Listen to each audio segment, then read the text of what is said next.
Boa noite a todos, aos nossos amigos da União Espírita Maria de Nazaré. Hoje nós vamos ter uma conversa sobre as causas das aflições de vidas passadas, relativa a existências passadas. Nós vamos agora nos conectar com nossos amigos espirituais, rogando ao Pai que nos dê a intuição e o nosso preparo, de todos nós, necessário para passar por essa existência com mais amor, com mais harmonia e paz em nossos corações. Bem, amigos, hoje meu nome é Luiz Jorge Lira Neto, e vamos conversar sobre as causas anteriores das aflições, que nos remetem às nossas existências passadas. Já foi visto as causas atuais das aflições. Nós estamos, então, no capítulo 5º do Evangelho segundo o Espiritismo, que é esta obra fundamental da doutrina espírita, que nos traz grandes ensinamentos, não só do aspecto doutrinário, mas também para o nosso dia a dia. Eu vou colocar aqui uma apresentação que vai nos guiar nessa trajetória desse assunto. Então, nós vamos estar no item 8, 9 e 10, mas eu vou falar alguma coisa aqui bem rápida sobre o item 7, que vocês já viram. Mas achei interessante isto, olha, alguns itens, que eu peguei. O homem não é, veja que nós estamos usando a linguagem do século XIX, Então, as pessoas não são. O homem não é, portanto, punido ou completamente punido na sua existência presente, mas jamais escapa às consequências de suas faltas. O que isso quer dizer? Pode ser que os nossos erros não tenhamos que ressarcir aqueles a quem nós prejudicamos nessa existência de forma imediata ou completa. Então, se isso assim não acontece, fica para a próxima existência ou as próximas existências ressarcirmos aqueles a que a gente prejudicou. Por isso que ninguém escapa das consequências das nossas faltas, como também não escapamos das consequências do bem que nós temos feito. A prosperidade do mal é apenas momentânea. E se ele não espia hoje, espiará amanhã, pois aquele que sofre está sendo submetido à expiação do seu próprio passado. Isso é muito importante. Então, os nossos momentos mais difíceis, se é um processo de expiação, isso é resultado do que somos e do que fomos. Aí vem a desgraça, que à primeira vista parece imerecida, tem, portanto, a sua razão de ser. E aquele que sofre pode sempre dizer: perdoe-me, Senhor, porque eu pequei. Então, é da natureza nossa, ainda dando os primeiros passos naquela fase onde já pensamos e entendemos que por isso existimos, que chama da fase hominal, as tentativas, os erros e os acertos. Mas nada por qual passamos é imerecido. Ou seja, aconteceu conosco de forma fortuita, o acaso. Essa aqui eu achei bem interessante. O homem não deve esquecer-se jamais de que está no mundo inferior, onde só é retido neste mundo pelas suas imperfeições.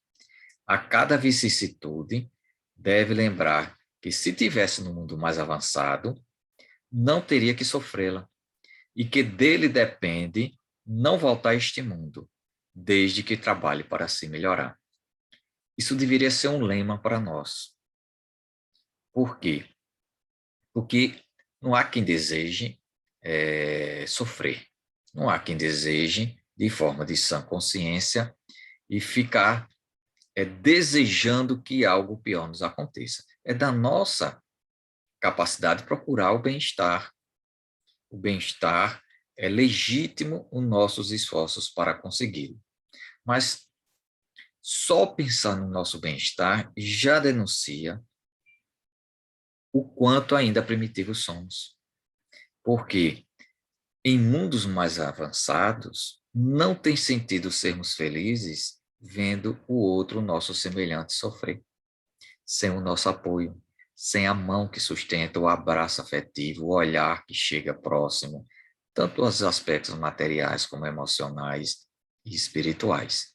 Então, ao lançar os olhos sobre aquelas situações tão difíceis que as pessoas passam, olha, uma visita ao hospital, um manicômio, andar pela rua, já vamos ver o grande impacto que ainda vemos a sociedade passar por tanta dificuldade no campo da materialidade, dos grandes sofrimentos anônimos com relação às dores chamadas da alma, uma grande depressão, um processo de desarranjo mental muito forte, de emoções.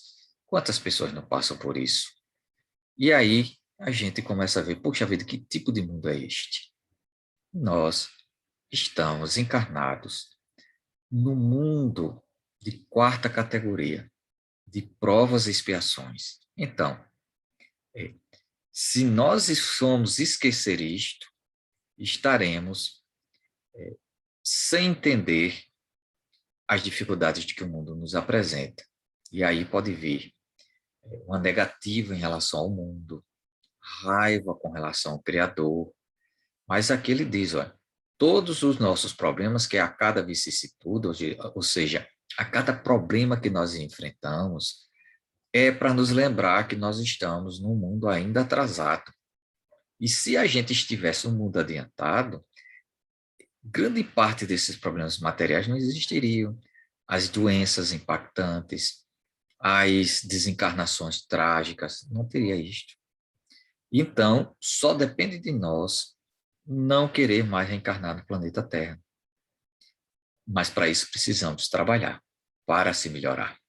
E a gente traz aqui algumas informações para isto. Então, a gente tem que estar centrado. Que o nosso maior esforço atual é não mais encarnar no planeta Terra, mas aqueles que desejam aqui continuar. Não porque meus afetos aqui estão, porque reduz a nossa família espiritual pelo pequeno núcleo que normalmente está encarnado. A nossa família espiritual é muito ampla. É o desejo de se melhorar, de sair deste mundo que se diz que é um educandário, principalmente para as pessoas repetentes na lei divina. Vamos avançar? Agora vamos entrar no assunto. Vamos para a questão número 8, né, do capítulo 5. O capítulo 5 é Bem-aventurados os aflitos. A gente tem que entender, já conversamos inclusive sobre a estrutura do Evangelho segundo o Espiritismo, que é o estudo sobre o Sermão da Montanha. A maior parte dos capítulos do Evangelho segundo o Espiritismo é estudando, explicando o Sermão da Montanha na visão espírita. E a gente está justamente numa das bem-aventuranças, que é bem-aventurados os aflitos. Bem, agora vamos tratar das causas, né, anteriores de vida que impactam a nossa situação atual. Aqui vem. As tribulações da vida podem ser impostas aos espíritos endurecidos ou demasiados ignorantes para fazerem uma escolha consciente, mas são livremente escolhidos e aceitas pelos espíritos arrependidos, que querem reparar o mal que fizeram e tentar fazer melhor. É muito interessante isso aqui, porque é o seguinte, os problemas que passamos na vida, as tribulações, as nossas carências, as nossas dificuldades emocionais, o nosso orgulho exacerbado, a nossa vaidade exacerbada, o nosso egoísmo exacerbado, os problemas que passam por nós como familiares, na nossa sociedade, na relação de emprego e renda, nossa condição social, tudo isto tem que haver como oportunidade de aprendizado. Agora, os espíritos mais endurecidos em relação à lei divina, todas as vezes que essas pessoas ou nós, em algum momento, tomamos decisões contrárias às leis morais e disto não nos arrependemos, o que é que acontece? Nos é imposto algumas condições restritivas, seja no corpo, na mente, na condição de expressão, no meio onde reencarnamos. E esse meio não pense que é só com relação a restrições materiais. Talvez este não é o pior meio, mas às vezes o meio da abundância traz sérios problemas para o espírito. Então, certas tribulações serão impostas aos espíritos que não se arrependem. Isso é bom, porque às vezes a gente vê alguma corrente agora de pessoas, alguns companheiros nossos estudiosos, pesquisadores, dizendo que tudo é o livre-arbítrio, que tudo é escolha nossa. Depende. Se nós estivermos reticentes, endurecidos, nos será imposto, sem a gente aceitar. Ou, se a gente, além de endurecido, for muito ignorante para fazer uma escolha adequada àquilo que necessitamos para aprender. Mas veja, para aqueles que se arrependeram dos atos, aí eles escolhem livremente. Por quê? Porque ele já está com a dor da consciência. Então ele já está mais permeável a aceitar certas restrições que lhe deram uma impulsão, um motivo para superá-las e fortalecer as suas fibras interiores morais. Bonito, não é? A chance que o Criador nos dá. Se nós nos arrependemos do mal que fizemos, nós temos a chance de escolher determinadas situações da nossa existência atual na próxima. Mas se nós somos demasiados ignorantes, endurecidos, vai nos ser imposto pelos nossos mentores espirituais. Que mais? Isso aqui é só resumo, tá, minha gente? Lá está mais completo no Evangelho segundo o Espiritismo. Vale a pena conferir. Assim, é aquele que, tendo feito mal à sua tarefa, pede para recomeçá-la, a fim de não perder as vantagens do seu trabalho, de alguma coisa que ele já conquistou. Essas tribulações, portanto, são ao mesmo tempo expiações do passado que lhe castigam e provas para o futuro que preparam. Outra, outra questão importante. Então, as nossas dificuldades é uma oportunidade de a gente recomeçar e não perder um pouco que já caminhamos.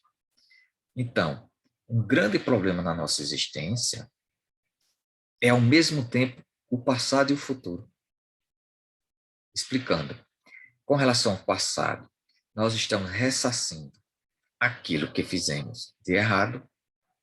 E para o futuro, se nós passarmos bem por essas provas, passarmos por essas tribulações, por essa expiação, resignado, sem provocar danos outros, sem se revoltar com Deus, com o mundo espiritual do bem, estamos preparando para o futuro uma situação mais confortável do ponto de vista da consciência. Nós vamos enfrentar o futuro com a consciência mais liberta, mais enriquecida, e a gente vai falar um pouco mais sobre isso. Aí vê essa questão que Kardec colocou, olha, rendamos graças a Deus que na sua bondade concede aos homens a faculdade de reparar e não o condena irremediavelmente pela primeira falta que tenha feito. Veja como a justiça divina age diferente da nossa. E do que a gente deseja para aquelas pessoas que entendemos que nos fez mal, que é o castigo, a dor, que sofra, que passe pelo que nós sofremos, e desejando que a mão do divino caia forte sobre a cabeça do outro, da outra. Mas não é assim. Deus concede a cada um de nós a oportunidade de reparar o mal que fez. E não nos condena para sempre a nada. Que consolo. Vamos ver a nona. A nona questão. são um pouco mais extensas esse item, né? Não se deve crer, entretanto, que todo sofrimento por que se passa neste mundo seja necessariamente o indício de uma determinada falta. Trata-se, frequentemente, de simples provas escolhidas pelo Espírito para acabar a sua purificação e acelerar o seu adiantamento. Que coisa interessante, principalmente para nós espíritas, que achamos que toda grande dificuldade que a gente está vendo em alguém ou em nós é porque estamos espiando uma falta passada. Não, não dá para dizer. Pode ser que a gente queira acelerar o nosso crescimento, nosso desenvolvimento moral. A gente pede uma vida mais difícil para poder a gente treinar, abrir mais a nossa consciência e conhecer a lei divina que estão escritas nela. Então, por isso que é difícil julgar. Às vezes vemos alguém com uma restrição enorme no seu corpo físico.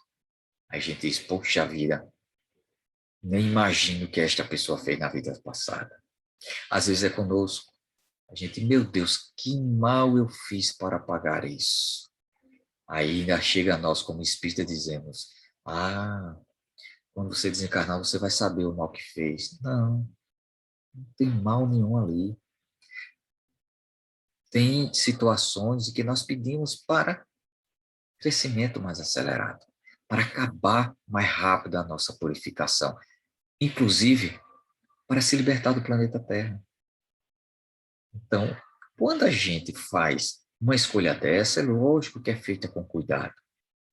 Os mentores nos auxiliam a escolher as provas duras da existência, para que a gente não venha escolher algo muito pesado, que a gente não suporte sobre os nossos ombros, ou algo muito leve, que possamos desperdiçar uma existência. Alerta a nós espíritas. Nossa existência não deve e não pode ser desprezada, desperdiçada. E nós que estamos na doutrina espírita temos uma responsabilidade a mais, porque os olhares de quem estão em torno de nós nos observam para verificar se nós suportamos, com os conhecimentos que a doutrina espírita nos esclarece, se a gente suporta aquela aprovação, aquela expiação, com galhardia, com resignação, resiliência e agradecendo a Deus a oportunidade. O que mais tem o item 9? Assim, a expiação serve sempre de prova, mas a prova nem sempre é uma expiação. A expiação que a gente viu, a gente está resgatando o passado e sendo uma prova para o futuro. Então, a expiação serve sempre para provar se o nosso arrependimento em relação às nossas faltas e se a gente já tem definida na nossa consciência o que é certo com relação àquele problema, a gente passa bem, é uma prova. Mas nem toda grande prova é uma expiação. Mas provas e expiações são sempre sinais de uma inferioridade relativa, pois aquele que é perfeito não precisa ser provado. Aliás, eu vi uma live interessantíssima de alguém que é de Minas Gerais. Me fugiu um pouco o nome da pessoa, mas já retoma. Ele fez uma análise daquele texto bíblico que fala da tentação do Cristo. Veja que coisa, né? Que a gente fica, puxa vida, será que será que Jesus foi tentado por espíritos obsessores? A gente então tende a rejeitar essa passagem bíblica achando que é uma interpolação de alguém que escreveu aquilo, para dar mais ênfase ou passar medo nas pessoas. Mas ele fez uma avaliação de que aquilo era uma parábola sobre aquilo que impacta a nós, foram três, né, chamadas três tentações, aquilo que impacta em nós quando no mundo material. E como uma pessoa que segue a Jesus reagiria.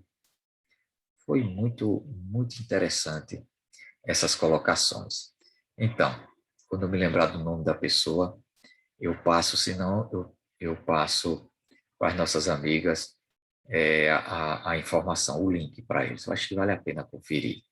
Então, o que ele quer dizer?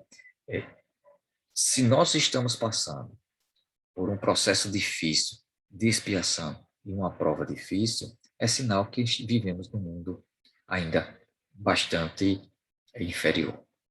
Olha, só a nossa carteirinha. De onde é que você vem? Vem do planeta Terra. Já diz o que somos. Ainda espíritos à busca da compreensão do bem.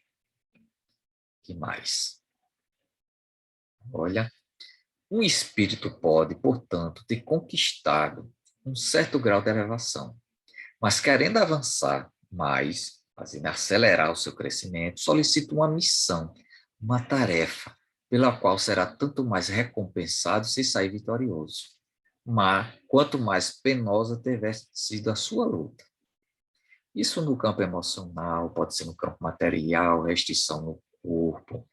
E já temos, quem lê as obras de André Luiz, vai ver um caso de uma jovem que ia reencarnar e que ela pediu um defeito no seu corpo, no pé, porque ela ia reencarnar com as feições muito bonitas, as formas muito bem proporcionadas. Então, ela teve medo de falhar na questão da vaidade, que é a prova da beleza, né? O que é que a beleza leva? Você imagina alguém muito bonito, a quantidade de propostas, a quantidade de interesses simplesmente pelo visual, a facilidade da vaidade, as pessoas em torno só dizendo que é bonito, que é bonito, que é bonita. Isso é uma pressão muito grande. Então, a probabilidade de falhar é muito grande. Imagina pessoas que nascem num meio muito rico, de uma família muito rica, a gente diz, poxa vida, que bom, uma pessoa abastada, mas não sabe a quantidade de problemas, acorde dormindo pensando nos bens que tem e como deve incrementar, ou medo de perdê-lo. Então, cada um com as suas dificuldades. Então, quanto mais penosa for uma missão, uma tarefa, e se a pessoa sair vitoriosa, mais será recompensada. Por isso que não devemos negar o trabalho no caminho do bem. Aqui vem. Esses são, mais especialmente, os casos das pessoas de tendências naturalmente boas, de alma elevada, de sentimentos nobres inatos, que parecem nada trazer de mal de sua precedência e existência, e que sofre com resignação cristã as maiores dores, pedindo forças a Deus para suportá-las sem reclamar. Às vezes, o divino nos intui para que a gente dê um testemunho. Aí a gente reencarna, porque a gente pensa que missão, às vezes a nossa missão é dar um testemunho. Então a gente vem com uma dificuldade enorme, seja uma doença no corpo congênita, seja uma situação precária, não só na saúde, mas a questão mental, material, grandes reveses na vida, mortes de entes queridos. Então o Criador diz, fulano, fulana, isso de forma simbólica, né? Vais reencarnar com uma missão. Serás uma carta aberta para que as pessoas possam ler. Alguém que passa com resignação pelas maiores dores, dizendo: se eu posso, você também pode. E se a minha dor é muito grande e a sua, em relação à sua dor, então bendiga a Deus, porque o seu fardo é mais leve do que o meu. Não é bonito? Então, são pessoas que já têm ombros largos, que suportem peso maior das dificuldades. Podem-se, ao contrário, considerar como expiações as aflições que provocam reclamações, que elevam o homem a se revoltar contra Deus. Então, todas as vezes que nós estamos reclamando de Deus por uma determinada dificuldade, estamos expiando. Estamos no processo da expiação. Aí a gente diz, sim, mas quando é que eu me revolto contra Deus? Eu nunca maldisse, fui maldizer ao Criador, nunca. Mas veja bem, como foi que Jesus disse aonde ele estaria? Né? Quando a gente renuncia a ajudar alguém, aquele alguém é a representação de Jesus. Não é? Veja o que ele diz, né? Quando deres a um destes pequeninos, é a mim que estás fazendo. Então, quando nós negamos apoio ao outro, estamos nos revoltando contra Deus. Quando nós começamos de forma consciente a prejudicar pessoas ao nosso redor, estamos em revolta contra Deus. Quando nós nos prejudicamos, conscientemente, sabemos que aquilo que está fazendo vai prejudicar as nossas emoções, vai prejudicar o nosso corpo, estamos em revolta contra Deus. Está vendo que a coisa é mais ampla? Podemos ampliá-la? Vamos agora. Olha, o sofrimento que não provoca murmurações pode, sem dúvida, ser uma expiação, mas indica que foi antes escolhido voluntariamente do que imposto. Voluntariamente para o arrependido, imposto para quem não tem uma tomada de consciência, não se arrepende.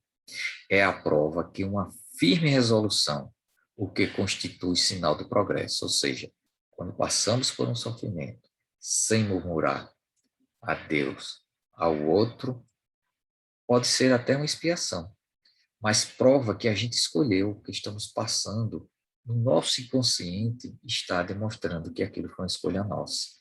Isso é um sinal do nosso progresso. Não significa que estamos isentos, perfeitos de não passar por isso. Agora vamos para o último item, que é o item 10. Os espíritos não podem aspirar à perfeição, à perfeita felicidade, enquanto não estão puros.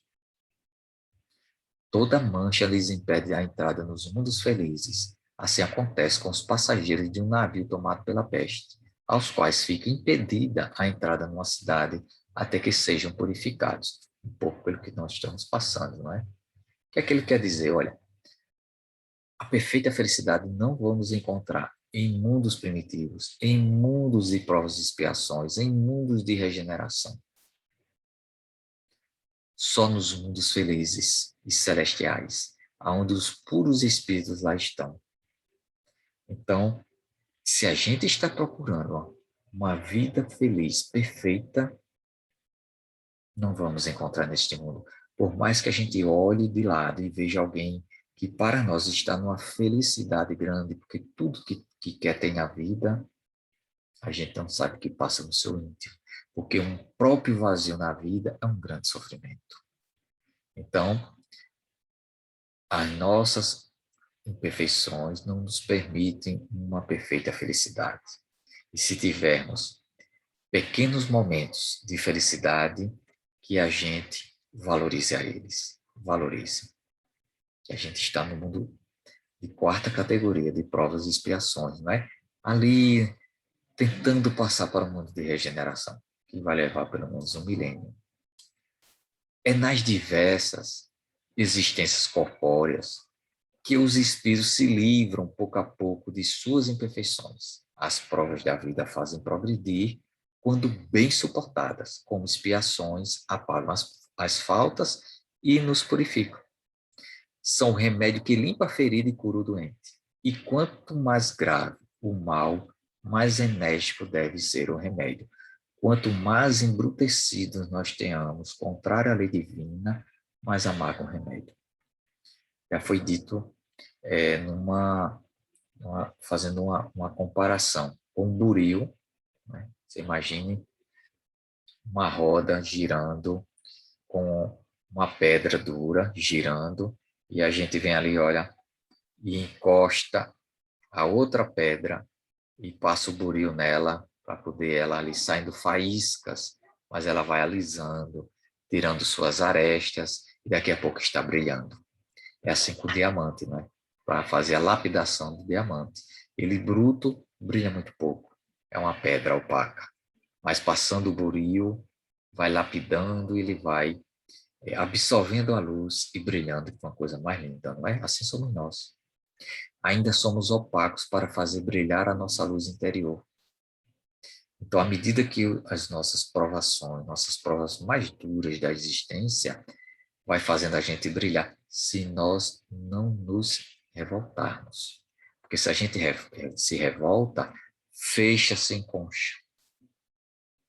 E o buril, e podemos até é, perder uma oportunidade na existência. E dizem que, às vezes, em um minuto de uma ação mal pensada nossa, nos leva a jogar fora uma existência. Isso é um alerta para todos nós. Quantos problemas poderíamos ser nos evitados para essa existência atual e as futuras se a gente tivesse um pouco mais de paciência e de pensar mais em si no outro. Então, os remédios amargos para situações de dívida mais grave. O que mais vamos ver? Aquele, portanto, que muito sofre, deve dizer que tinha muito a expiar e alegra-se de ser curado logo. Dele depende, pois, por meio da resignação, tornar proveitoso o seu sofrimento e não perder os seus resultados por causa de reclamações, sem o que teria que recomeçar. Mas que coisa mais triste. Olhe, é difícil conviver com uma pessoa, não é? E conosco mesmos, quando passamos a vida lamentando por tudo. Né? Tem aquela pessoa, poxa vida, aquela pessoa é cheia de lamúria. Você já chega, e aí, fulano, fulana, como é que vai a vida? Ah, vou levando a carcaça. Pensou. Ou, de mal a pior. Ai, meu Deus, eu não merecia isto. Então, passam a existência nesse lamento. E aquilo prejudica a si e contamina os demais. Agora você vê a pessoa no sofrimento ali, resignado, sentindo a dor de tudo que é jeito. E aí, como é que vai, companheiro? Melhor que eu mereço. Porque tem coisa muito pior. Sempre tem algo muito pior.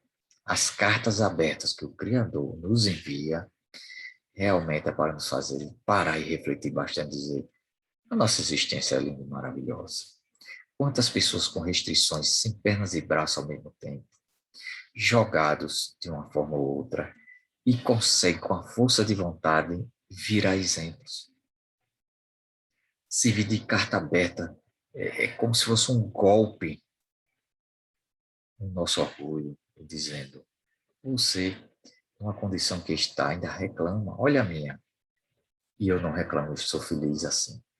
Porque se eu assim vim ao mundo, é porque tem uma história por trás. E também porque tem um futuro pela frente. Então eu posso fazer disto um exemplo de motivação para as pessoas e para mim mesmo. Que coisa interessante. Então, quem reclama o tempo todo é um sinal que está solicitando ao mundo espiritual e ao Criador recomeçar a existência, do mesmo jeito que está. Dureza, hein? Bem, já que a gente deu esta pincelada, vamos falar sobre justiça divina. O que é que tem no Livro dos Espíritos, na pergunta 13? Aí tem uma resposta que diz: a sabedoria providencial das leis divinas se revela assim nas mais pequeninas coisas como nas maiores. E essa sabedoria não permite que se duvide nem da justiça nem da bondade de Deus. Olha, a providência divina, ela se assenta sobre as leis de Deus, que são perfeitas e justas e de uma bondade grande. A soberana bondade implica a soberana justiça, porquanto, se Deus procedesse injustamente ou com parcialidade numa só circunstância que fosse, ou com relação a uma só de suas criaturas, já não seria soberanamente justo e, em consequência, já não seria soberanamente bom. Então, cairiam dois aspectos do divino: a sua justiça e a sua bondade. Basta uma única de suas criaturas receber uma ajuda sem merecimento, ou por acréscimo da misericórdia, porque seria uma injustiça para com os demais. Que mais? A forma como a gente vê Deus denuncia o estágio da humanidade. Antes, na nossa cultura judaico-cristã, não estamos ampliando isto não, tá? Nós estamos reduzindo. Para os judeus, no Velho Testamento, vinha Deus dizendo: eu sou Yahvé, teu Deus, me adore por sacrifícios. E já bem avançado para a época, não é? Porque os sacrifícios, na época dos judeus mais antigos, em outros povos, às vezes se utilizavam de pessoas, sacrifícios humanos. Aqui, Yahvé pediu sacrifício para ele, as primícias, são as primeiras safras, os primeiros frutos, as primeiras crias. Com Jesus, ele tirou essa materialidade da visão do Criador e jogou ele como um Pai nosso. Está sempre nos céus. Não está com os pés na terra, como Yahvé, que solicitava ainda produtos materiais. Solicitava rituais e sacrifícios para si. Muito próximo a nós, né? Muito terra a terra. Já Jesus elevou ele aos céus, em espírito e verdade. E a adoração ao Pai, então, se faz de uma forma pelo pensamento, pela prece, sem precisar de sacrifícios materiais. Já na visão espírita, Deus, numa releitura ao Pai que está nos céus, é uma inteligência suprema, a causa de tudo que existe no universo. E como vamos adorar Ele? Pela consciência. A prece nos religa a Deus, mas a nossa adoração a Ele é pela nossa consciência. É quanto mais amplo for a nossa consciência. Vamos ver como é que é isso? Por exemplo, o princípio central da justiça divina é a evolução do espírito, é conduzir a nós à perfeição e não causar mal, dor. Os instrumentos que a lei divina se utiliza, tempo e a reencarnação. Teremos todo o tempo que precisarmos para nos melhorar e tantas quantas reencarnações forem necessárias para que a gente progrida. A ação dele é educadora, as provas, e reparadora, as expiações. Qual o critério que ele utiliza? Liberdade progressiva. Se estamos embrutecidos ou muito ignorantes, a liberdade é pouca. À medida que a gente se arrepende e se esclarece, aumenta a liberdade. Que mais? Igualdade nas diferenças. Trata de forma as pessoas diferentes, estágios da vida, por isso que aquele que sabe menos, pouco é pedido. Para quem sabe mais, mínimo descuido será cobrado muito. E a fraternidade é incondicional. Então, ela quer que vem então a lei divina, a justiça divina, ela desperta a nossa consciência, nos faz relacionar com as pessoas que nós temos dificuldades para poder seguir o caminho de mãos dadas, age em cima do que nós podemos fazer e não em cima do que ainda não é possível fazer. Considera as nossas intenções e não as nossas ações. Porque podemos, para os olhos do outro, estar fazendo uma boa ação, mas a intenção não era essa. E vice-versa. Pode ser ali pelos nossos olhos que é uma coisa terrível que estamos fazendo, mas a intenção é outra. Ela é progressiva, igualitária, inclusive pacificadora. Uma boa ação substitui uma falta passada. Assim dizia Paulo de Tarso, não é? Ele dizia que um bem feito cobre uma multidão de pecados. Que mais? O verdadeiro justo é o que pratica o amor ao próximo e a caridade. Não há como fugir disso. A cada um, segundo as suas obras. Palavras que resumem integralmente a justiça de Deus. Os méritos da justiça divina baseiam-se nas virtudes e sabedoria de cada um. Então, aqui vamos ver como é que nós evoluímos. Está lá no Evangelho segundo o Espiritismo, no capítulo 11, item 8. Em sua origem, nós só tínhamos instintos. Quando a gente avança e está mais corrompido pelas nossas decisões, a gente só tem sensações. Mas quando a gente vai sendo instruído, depurados, aí temos sentimentos. E o ponto mais delicado, mais avançado do sentimento é o amor. Então, a coisa é muito interessante, por quê? Porque, primeiro, a gente só tem os instintos comandando as nossas ações. Aí, quando a gente vai avançando mais, a gente vai tornando esses instintos em sensações. Os instintos aqui é a fome, é a sede, sentimento de reprodução, de proteção. As sensações, aí a gente já tem a necessidade do relacionamento, as sensações físicas de bem-estar, a raiva ainda está aqui. E aí, quando estamos depurados, tudo isso vai virando sentimentos. Por isso que na visão espírita não tem bons sentimentos. Todo sentimento, ele é bom.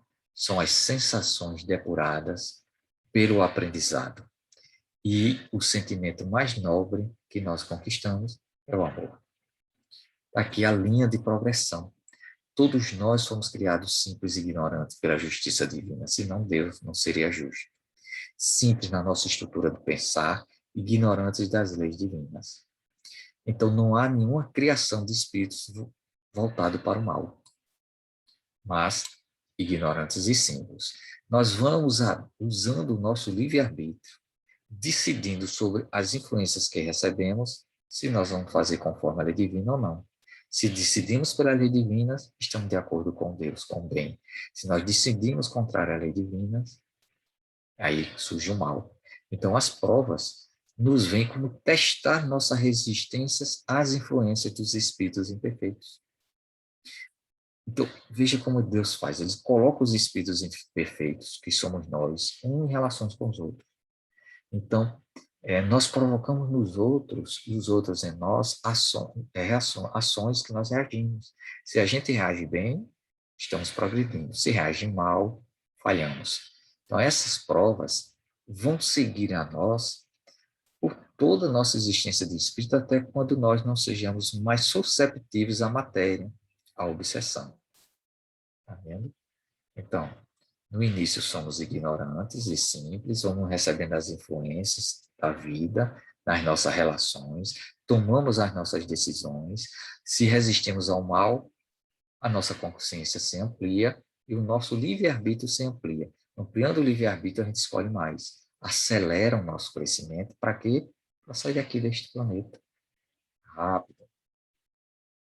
Por fim, aí entendemos que na pergunta 621 do Livro dos Espíritos tem: aonde está escrita a lei de Deus? Na nossa consciência.